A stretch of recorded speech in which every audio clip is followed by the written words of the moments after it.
সুপারম্যানকে ঘৃণা করে, কারণ সে বিশ্বাস করে সুপারম্যানের মতো একজন ক্ষমতাধর এবং শক্তিশালী ব্যক্তির কাছে পৃথিবীর সাধারণ মানুষ অতি নগণ্য। তাই সে একজন সাধারণ মানুষ মালিক আলীকে অপহরণ করে, কারণ মালিক আল্ট্রাম্যানের সাথে সুপারম্যানের লড়াইয়ের সময় সুপারম্যানকে সাহায্য করেছিল। ক্লার্ক তার চাকরিস্থল ডেইলি প্ল্যানেটে যায়, যেখানে তার সহকর্মী হিসাবে আছে লোইস লেন এবং জিমি ওলসেন।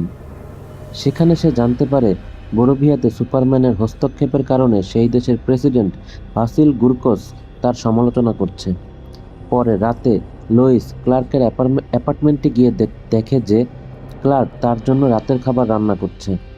তারা বেশ কিছুদিন ধরে ডেট করছে এবং লোইস ইতিমধ্যে জানে যে ক্লার্কই হলো সুপারম্যান। ক্লার্ক তাকে সুপারম্যান হিসেবে একটি সাক্ষাৎকার দিতে চাইলে লোইস ক্লার্কের সাক্ষাৎকার নিতে রাজি হয়। লোইস ক্লার্ককে আন্তর্জাতিক বিষয়ে জড়িয়ে পড়ার জন্য